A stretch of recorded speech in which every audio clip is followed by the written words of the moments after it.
This program is about Fanchon Shur, and it meanders through the landmarks of a 25-year journey through dance and movement toward herself.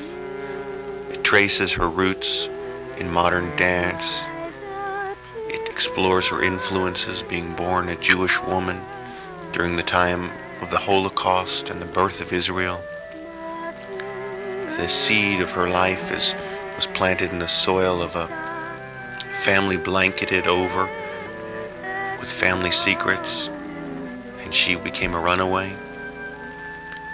It traces her development and her expressions in the world of dance, her use of body awareness and community ritual,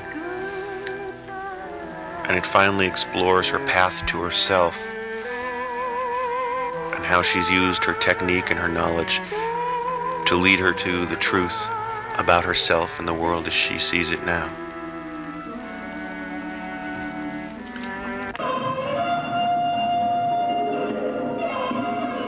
This year was full of contrasts. It began with the rip and tear challenge of Purses, Pockets, Family Secrets, of me coming out into public revelation, with public revelation of a lifetime of family stories, and with all the terror and shame that was involved with that presentation came the award when I was inducted into the Ohio Women's Hall of Fame.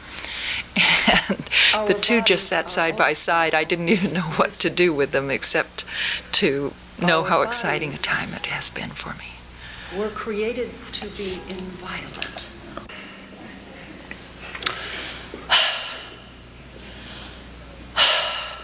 I breathe in the air soon to be unpolluted.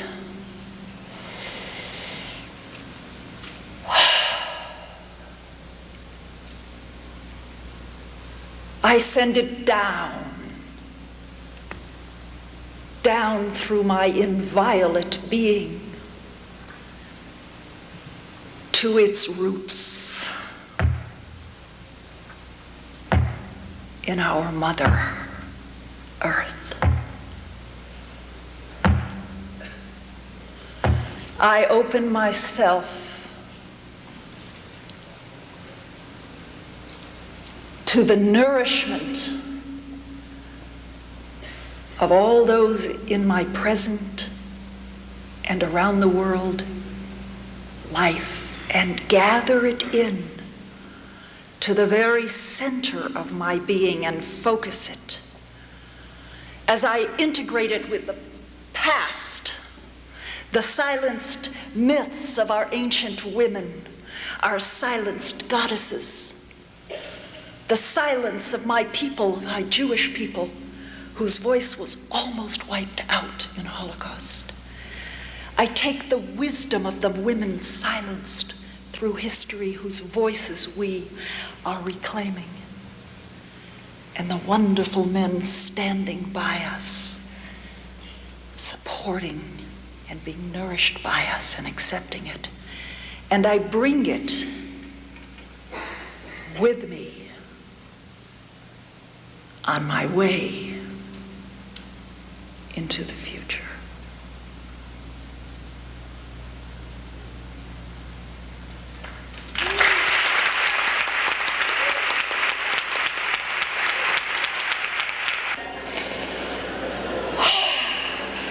Nourish it, let it go down through your body, feel every part of yourself. It's a wonderful body.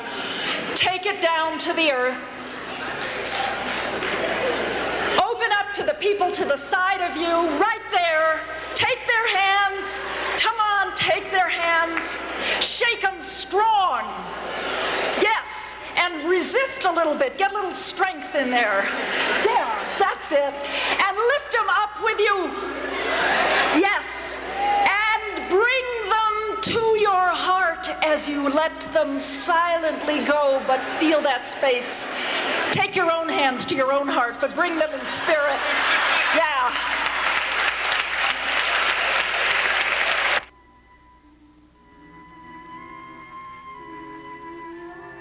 Lullaby was a dance that became a film with Hollywood proportions. It was actually filmed in a Hollywood sound studio, and it represented I was 24, it represented my unconscious fear moving into continuity and having a child, and the awareness that the world was at the brink of dropping a hydrogen bomb. It was testing and bragging, and somehow I understood those two as a cataclysm that was linked and reflected in the role of a mother who looks towards the beauty of her baby and doesn't know that there will be a nuclear holocaust.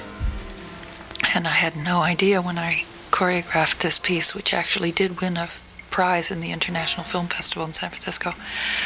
I had no idea that it was talking about me.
Gesture of Deer was my entry into passion and animal physicality, and it was my first collaboration with a real artist. And, well, I don't know what else to say. It was my first collaboration with a real artist, and together we were exploring with these animal powers, we were exploring sexuality and vitality and a commitment to the future of the planet. The whole concert that was a part of was all pieces about nature. And it happens to be the first collaboration that I did with Bonia Shur. And that was about 20 some odd years ago. Let's see. And I spent a year and a half at the zoo working on this piece.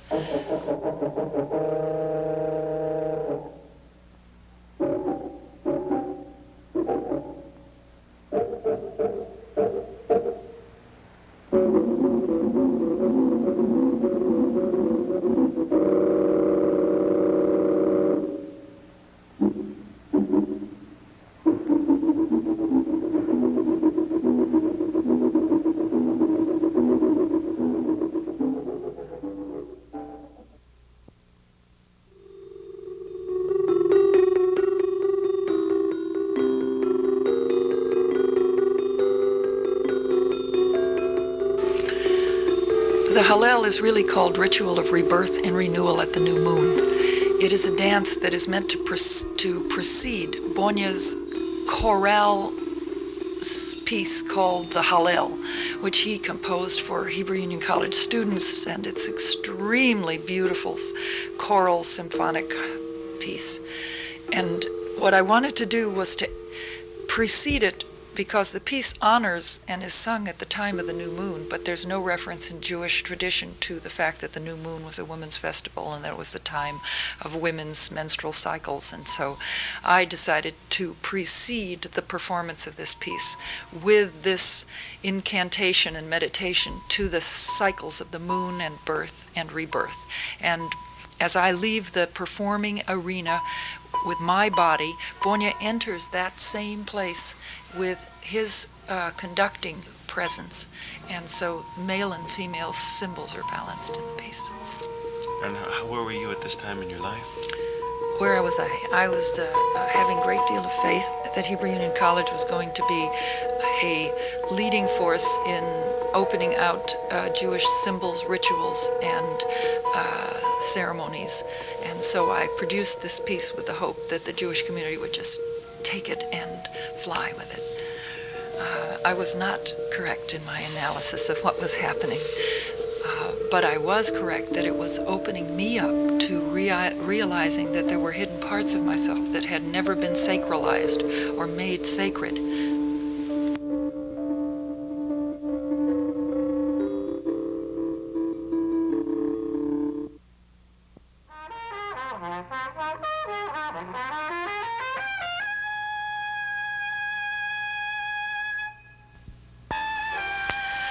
Crimson Prayer is an exquisite choreographic sculpture.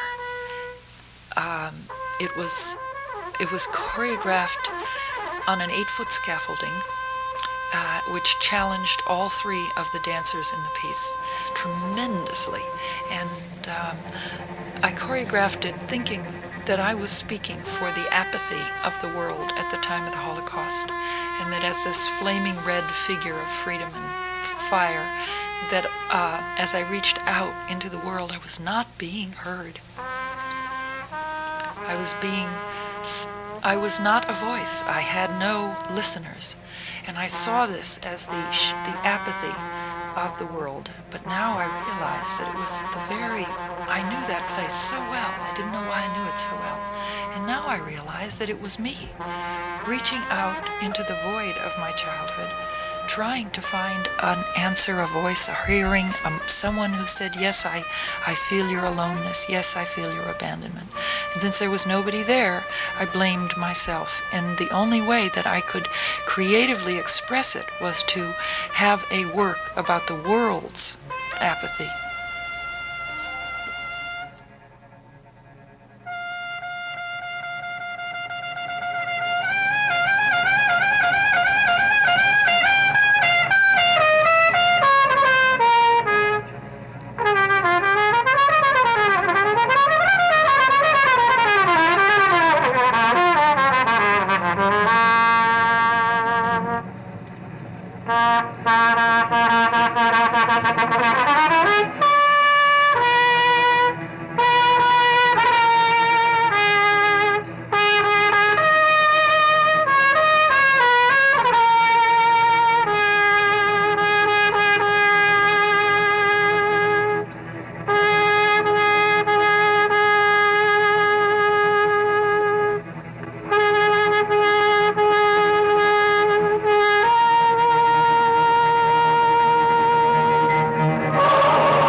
Many years later, as I worked into what the opposite of abandonment was, I began to find real joy.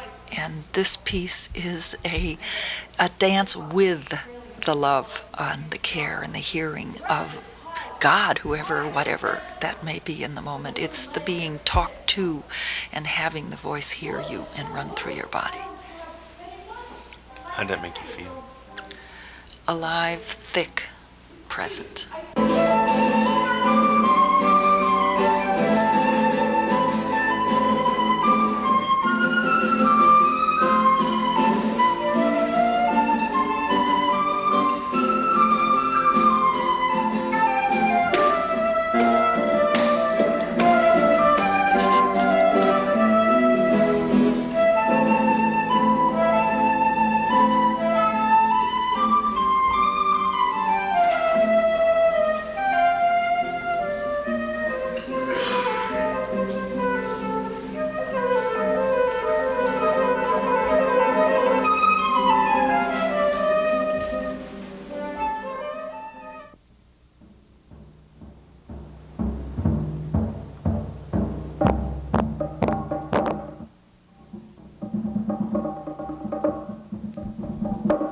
Womankind, womankind, womankind.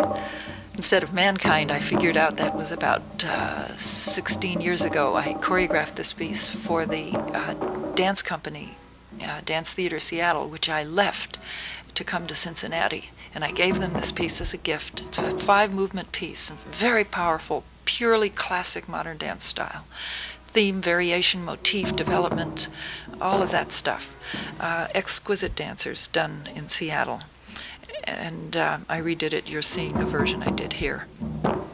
And that piece, I talked about the Shechinah being with women from our primitive place, from our ancient place to where we are now. I had no idea, as I did the section in the piece called Rape and Shame, that I was actually, again, unconsciously touching on the sexual abuse that had been meted out to me in my life.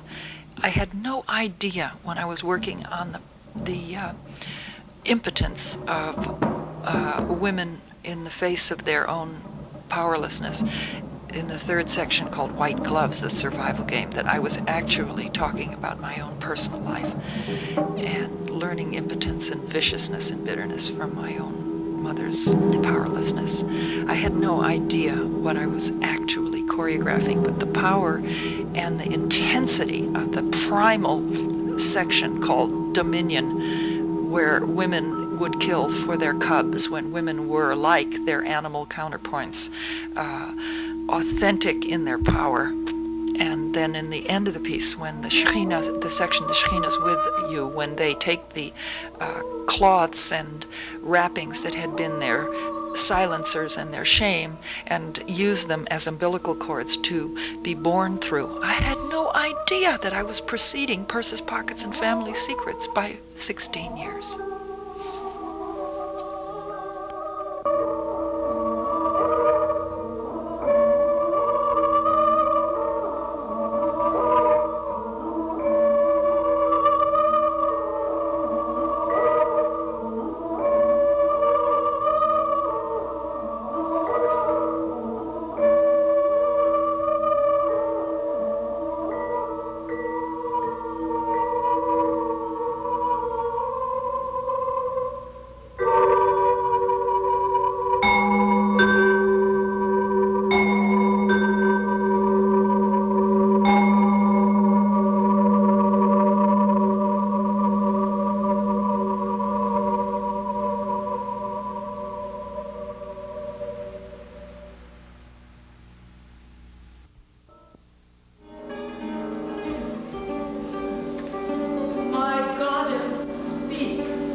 Yeah, well, Sarah's pretty hot.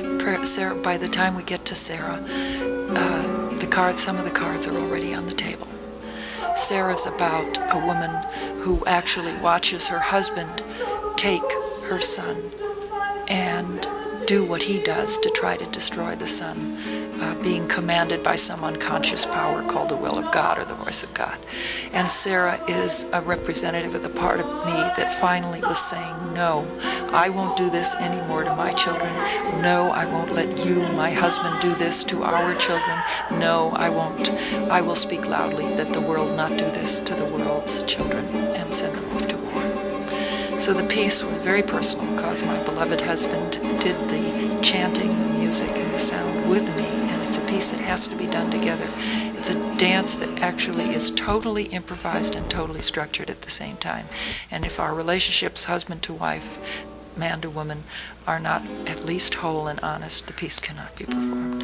And so it's been performed many times.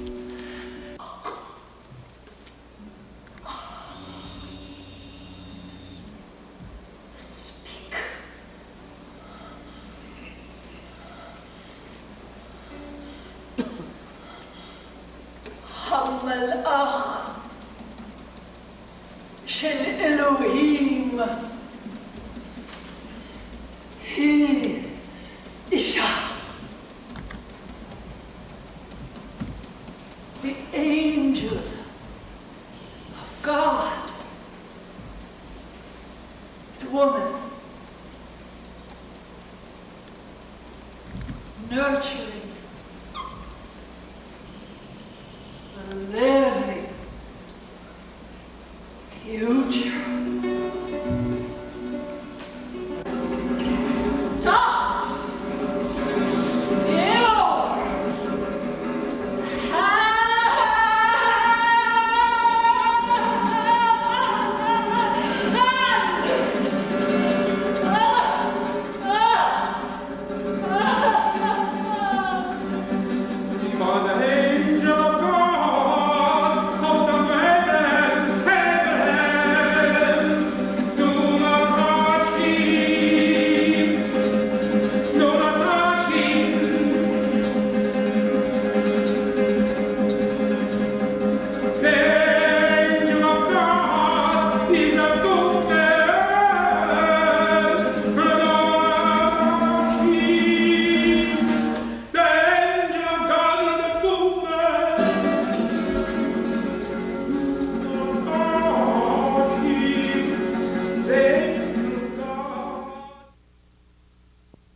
That strong bond is the fruit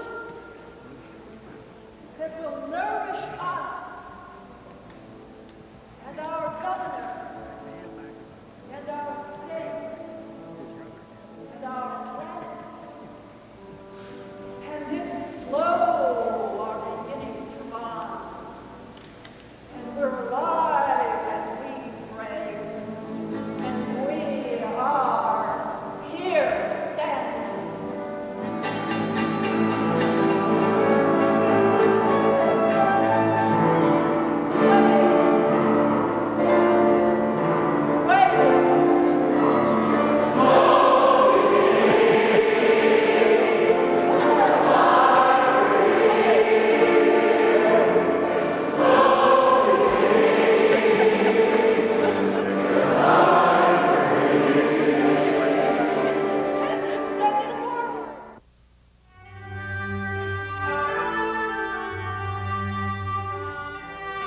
Okay, the Tallit.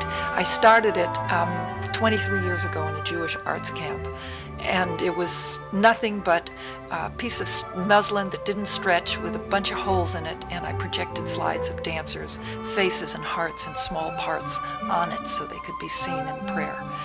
And it grew from there because it's a cloth that connects, that takes in, that brings together the pieces that were all torn apart. Now I understand why the piece has been reworked over 23 years. Every time a new connection comes to me, I bring it into this dance. It's the connection between body, sexuality, and religion. It's a connection between the community that stays out there and the performer that's here. It's a connection between priestess as dancer. It's a connection between being Jewish and being in the New Age. It's a connection between Jewish and being a part of ancient goddess tradition. It's a part of being Jewish and surviving. It's a way of turning a male tradition into a female and male tradition. It's an incredible piece. It's an open door. This opening ritual is created to take us out of our technological, mechanistic, touch-denying world, a world which denies our sensitivity. The ritual in its sensual physicality reawakens our involvement in breath, water, earth, fire, the womb, midwifing, allowing us to go deep into sacred rhythms, the ones we're most afraid of, undeniable reality. In this opening ritual, the cloth is discovered, its ancient sources explored. In the dance, the meanings of the prayer shawl itself are revealed. Finally, in the closing ritual, the audience is let to find its place beneath, inside, and within the cloth. The cloth becomes an ocean for us to be born through.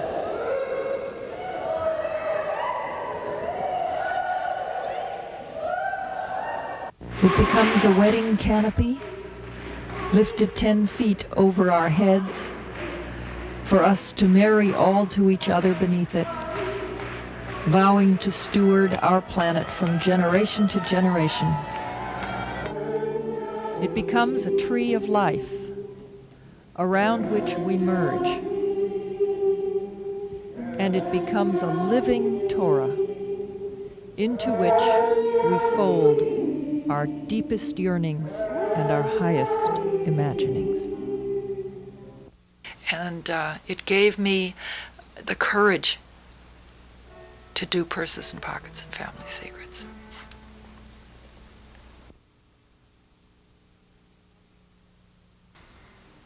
To have the courage to reveal the silencing in my own family, the shame in my own family, and to connect. I have a tremendous desire to connect and bring people and people together. My father and mother separated, and I am going to bring people together.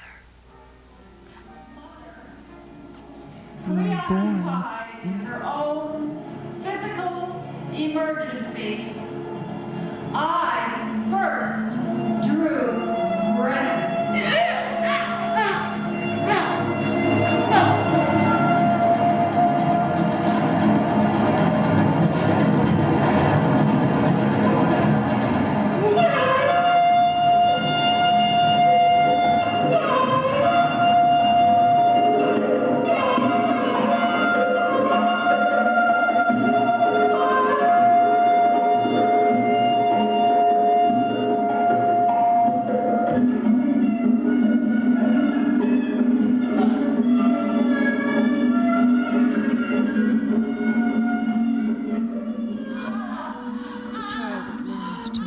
disobey authority. It's the child in us that learns to be subservient. And it takes great courage as an adult to acknowledge that the wounds are so deep. The abandonment at birth that we experience individually, we experience as nations. African Americans ripped away from their continent and brought to another land, ripped away from their mother. Sexual abuse, being torn, being violated, our purses opened against our will.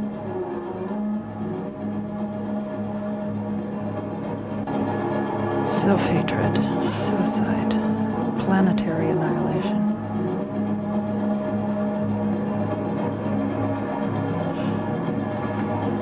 Addiction, hunger to return to an unwounded place.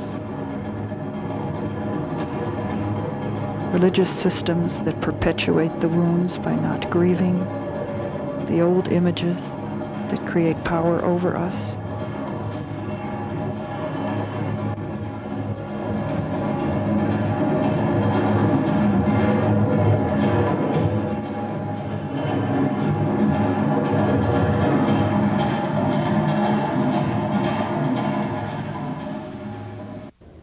And in the embarrassment and rawness of watching one person begin to grieve and heal, a whole community can perhaps begin to release themselves.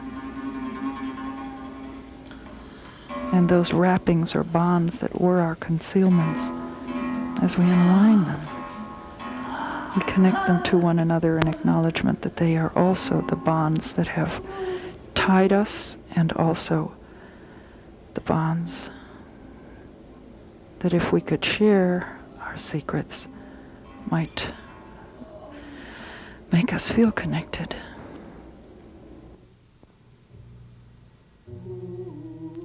Shameful secrets are hidden deep in our bodies.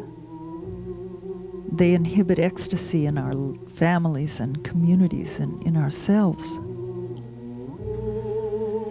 But facing our shame together, even though it's excruciatingly painful, it refreshes and allows us all to feel connected to a larger reality. We've been taught to suffer alone, constrained by taboos, to silence. It's time we recognize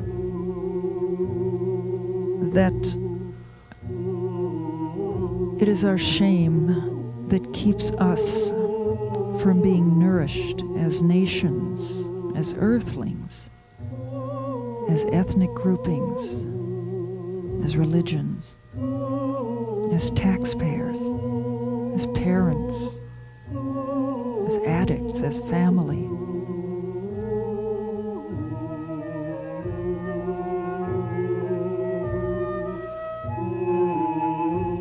it's time for us to find ways, all kinds of ways to nourish one another.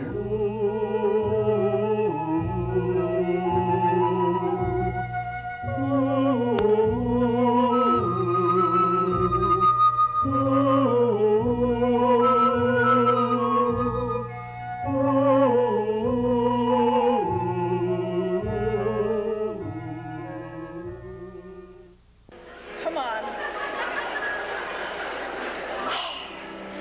Take in the breath. Nourish it. Let it go down through your body. Feel every part of yourself. It's a wonderful body. Take it down to the earth. Open up to the people to the side of you, right there. Take their hands. Come on, take their hands. Shake them strong.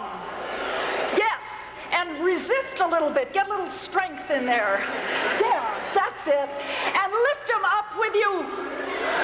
Yes, and bring them to your heart as you let them silently go, but feel that space.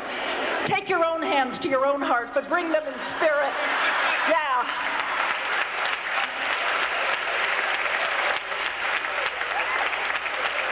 And from the back, pull the past with you. Pull the teachings with you. Yes, from the past, pull it with you. Hold it all together. Hold it all together. Hold it with your heart in your hands. And from your heart, put your feet walking on the ground. Yeah. And go into tomorrow.